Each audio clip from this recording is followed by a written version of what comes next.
আসসালামু আলাইকুম, সবাই কেমন আছেন? আশা করি অনেক ভালো আছেন। আমি ফাহাদ আছি আপনাদের সাথে।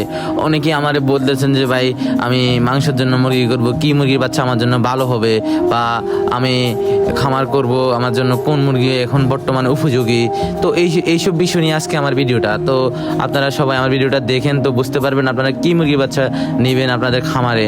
তো প্রথম হচ্ছে আপনারা যারা মাংসের জন্য মুরগি পালন করবেন বা ভালো মুরগির বাচ্চা, বা আপনাদের খামারে আপনারা নতুন খামার করতে চাচ্ছেন, বা কোন মুরগি আপনাদের খামারে তুললে ভালো হবে, তো এইসব বিষয়ে দেখতে আমার পেজটি ফলো করুন। তো দেখেন, আমি বলতেছি আপনাদের, ফার্স্ট হচ্ছে আপনার যদি মাংসের জন্য মুরগি পালন করেন, আপনার বেস্ট হচ্ছে টাইগার মুরগির বাচ্চা।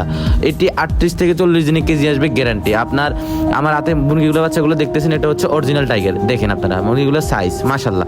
তো আপনারা যারা অরিজিনাল টাইগার মুরগি খুঁজছেন, ভালো মানের মুরগির বাচ্চা খুঁজছেন, আমাদের প্রতিষ্ঠানে পাবেন। আমাদের প্রতিষ্ঠানে পাবেন অরিজিনাল টাইগার মুরগির বাচ্চা। আপনারা আমার হাতে দেখতেছেন অরিজিনাল টাইগার মুরগির বাচ্চা। তো যারা অরিজিনাল টাইগার মুরগি লাগবে তারা সরাসরি আমার সাথে যোগাযোগ করুন। আমি ফাহাদ আছি আপনাদের সাথে। তো আমাদের প্রতিষ্ঠানে আপনারা পাবেন সোনালী ক্লাসিক, সোনালী সুপার হাইব্রিড, তারপরে হচ্ছে মিশরীয় ফার্মি, অরিজিনাল টাইগার, সোনালী ক্লাসিক। আপনারা আমাদের কাছে সকল মুরগির বাচ্চা পাবেন, জিরো বাচ্চা আবার পাবেন। আপনারা আমাদের কাছে জিরো কোয়েল, 25 দিনের কোয়েল, 30 দিনের কোয়েল। তো আপনারা কি মুরগি কীভাবে পালন করবেন, এইসব বিষয়ে জানতে আমার সাথে সরাসরি যোগাযোগ করুন। আমার নাম্বার দেওয়া থাকবে।